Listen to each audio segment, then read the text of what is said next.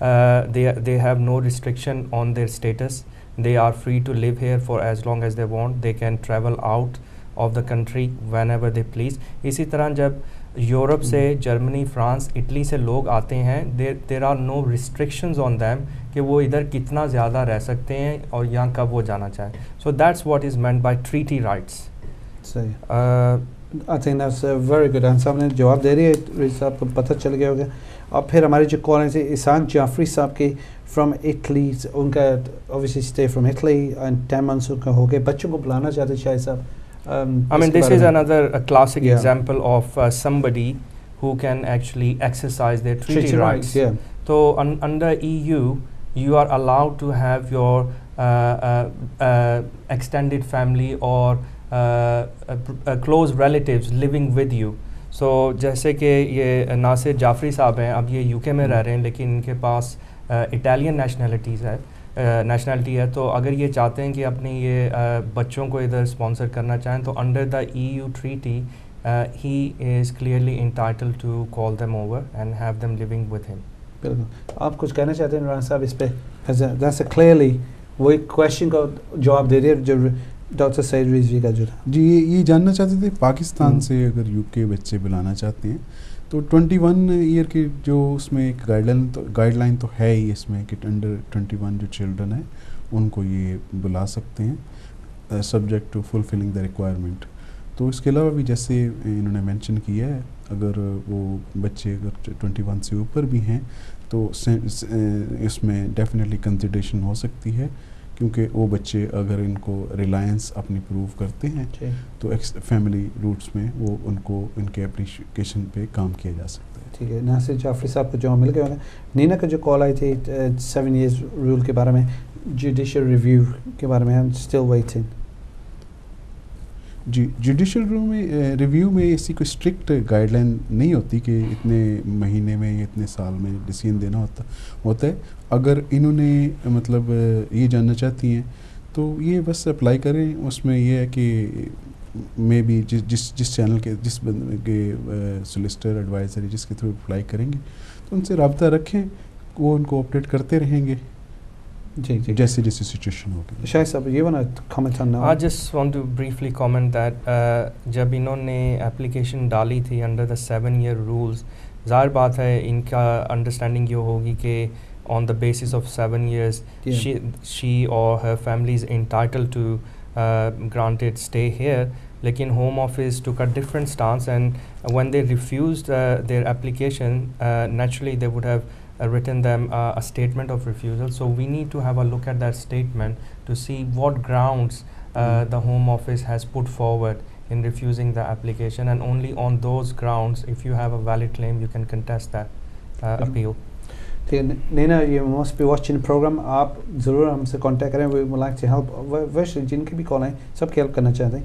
کاش صاحب کی جو کال آئی تھی 18,600 saving from a partner from Pakistan اور جہاں سے بھی, دیٹس ناٹ الاؤڈ. وہ نہیں آپ کو اسے کنسیڈر کریں گے, that's not be allowed. Rana صاحب اس پہ آپ کچھ کہنا چاہتے ہیں؟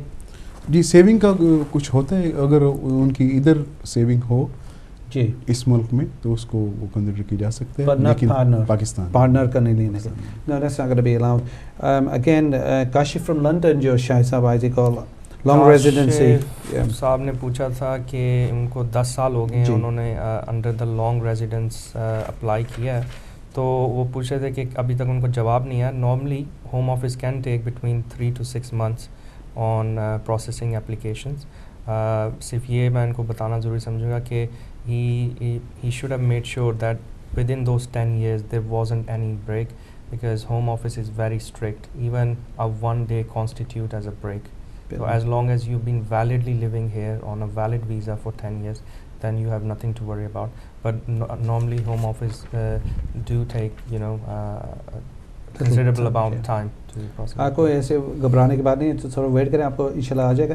نعمت سے رانا صاحب جو آئی تھی call, been here 10 year legacy case, again wait کریں, 3 سال سے ویٹ کریں, وہ تو کہہ رہے تھے. جی 3 سال ایک انیوژل ٹائم لگتا ہے, غیر معمولی ٹائم لگتا ہے, اتنا عرصہ وہ ویٹ کریں. لیگیسی کیس جو یہ 2007 اگر وہ لیگیسی کیس وہ تھا تو اتنا ٹائم نہیں لگنا چاہیے. 2014 میں ہم لیکن اب یہ ان کی بات سے کلیئر ظاہر نہیں ہو رہا کہ انہوں نے کیا ہے. جوڈیشل ریویو کیا اس کے بعد یہ فرسٹ اپلیکیشن ہے, کیونکہ لیگیسی کیسز میں اتنا ٹائم نہیں لگنا چاہیے. مے بی یہ اٹس ورتھ چیکنگ کہ جو اگر انہوں نے کوئی ایڈریس وغیرہ چینج کیا ہے تو ادھر بھی چیک کریں, کہیں ایسا تو نہیں کہ ان کو رپلائی آیا ہو ون وے دی ادر. صحیح بات. اور شاید آپ کو کچھ کہنا اس پہ very quickly, time run out ہو گئے مور اور لیس. جی اوکے, مسز اختر کی جو کال آئی تھی تھے جنرل ران صاحب, اگین ان کے بارے میں she become carer, sister can become a carer. جی کیئرر انہوں نے پوچھا تھا بن سکتی ہے کہ نہیں, کہ کیئرر تو یہ بن سکتی ہے, لیکن ان کی سسٹر کا ان کا اسٹیٹس کیا ہے, کل کو اگر ان کو اپنا امیگریشن کا کوئی اس طرح کا ہے تو وہ اس پہ امپلیکیشن ہو سکتی ہے کیئرر بننے سے. امپورٹنٹ یہ بات ہے جی کل کو امپلیکیشن جو جی بالکل کیئرر تو بن سکتی ہیں, وہ اس میں رکاوٹ نہیں ہے ان کو. اور شاید آپ کو کچھ کہنا ہے اس پہ Tier 1 جنرل اگر ان کا اپنا ILR ہو گیا ہے اور ان کی آگے سے پھر ایسی نیڈس ہیں ہیلتھ نیڈس کہ ان کو کیئرر کی ضرورت ہے, then definitely there are case law to say that a person who is in need of under the health needs اور ان کا کوئی کیئرر ہے تو اس کیئرر کو بھی جو ہے یہاں پہ رائٹ آف ریزیڈنس دینا چاہیے انڈر سرٹن سرکمسٹانسز. تو پہلے تو ان کو یہ اسٹیبلش کرنا پڑے گا نا کہ ان کے پاس رائٹ آف ریزیڈنس ہے.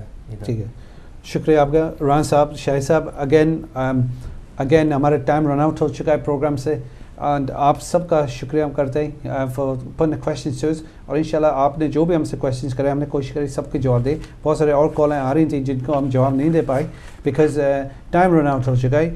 اگر آپ چاہتے ہیں آف ایئر ہمارے کانٹیکٹ نمبر لینا دین آپ کنٹرول روم سے لے سکتے ہیں. انشاءاللہ we be more than happy to guide you and help you. آپ کنٹینیو واچ کریں ہدایت ٹی وی, قانونی مشورے, لیگل میٹرز, اور آئندہ کے ہمیں اجازت دیں. انشاءاللہ پھر آپ سے ملاقات ہوئے گی and continue with the legal issues, legal matters, immigration, litigation and representation. خدا حافظ.